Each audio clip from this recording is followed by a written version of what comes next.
चला रोलिंग.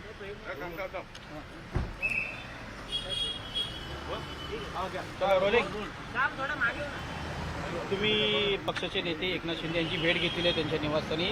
तुम्ही नाराज आहेत, तुमचा राजीनामा देखील तुम्ही दिलेला आहे पदाचा. काय नेमकं आता नाराजी दूर झाली आहे का? मला असं वाटतं की नाराजी म्हणता येणार नाही मला. फक्त माझा रोष जो होता तो दाखवला मी.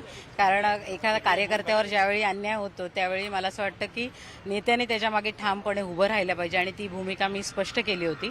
आणि साहेबांना ज्यावेळी ह्या सगळ्या गोष्टी माहिती पडल्या त्यावेळी साहेबांनी मला वेळ देण्याचं निश्चित केलं होतं. आणि आज मी साहेबांना भेटली, त्यावर आमची सविस्तर चर्चा झाली आणि जे काय हे होतं ते आज दूर झालेलं आहे आणि सगळ्या गोष्टी सॉर्ट आउट झालेल्या आहेत. तुमची नाराजी दूर झाली का? हो, माझी नाराजी दूर झाली. आता तुमची जी इच्छा होती त्या संदर्भात काय चर्चा झाली का?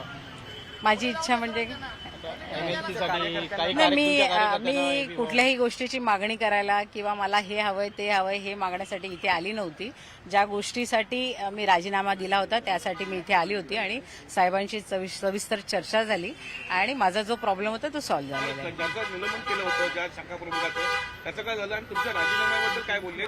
मागे घेतला का राजीनामा? माझा राजीनामा त्यांनी स्वीकारलाच नाही पहिली गोष्ट. आणि त्यांनी मला माझं जे काम आहे ते असंच चालू ठेवा म्हणून त्यांनी सांगितलेलं आहे. आणि शाखा प्रमुखाचा जो निर्णय आहे तो येत्या 2 दिवसात तुम्हाला कळेल काय होणार आहे ते. महानगरपालिका ठाणे महानगरपालिकेची जागा वाटप आहे त्याच्यावर देखील अनेक नाराजी आहे, त्याबद्दल काय?